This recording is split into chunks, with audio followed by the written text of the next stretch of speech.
காலை வணக்கம்.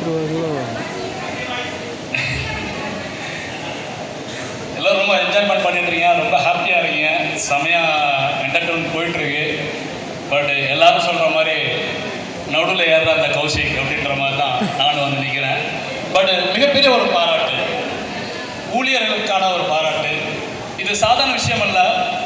ஒரு மனுஷன் 100 மனுஷன் சிரிக்க வைக்க முடியும் அப்படின்னா அது உங்களால் மட்டும்தான் முடியும். ஒரு மனுஷன் ஒரு குடும்பத்தை சிரிக்க வைக்க முடியும் அப்படின்னா அது உங்களால் தான் முடியும். ஒரு மனுஷன் ஒரு தெருவை சிரிக்க வைக்க முடியும் அப்படின்னா அது உங்களால் தான் முடியும். ஒரு மனுஷன் ஒரு ஊரை சிரிக்க வைக்க முடியும் அப்படின்னா அதுவும் உங்களால் தான் முடியும். ஒரு மனுஷன் ஒரு நாடை சிரிக்க வைக்க முடியும் அப்படின்னா அதுவும் உங்களால் தான் முடியும். எப்படி? நீங்கள் கொடுக்கக்கூடிய அந்த ஆடையின் மூலமாக நான் என் மனசை நினைச்சு பார்க்கும்போது என்னை நானா அழகாக்கி பார்க்கும்போது நான் அழகாக்குறேன் அப்படின்னு நினைக்கிறத விட என்னை பார்த்து நீங்க புன்முறல் போகும்போது தான் இந்த மகிழ்ச்சி எனக்குள்ளும் வருது, என் குடும்பத்துக்கும் வருது, என் ஊருக்கும் வருது, இந்த உலக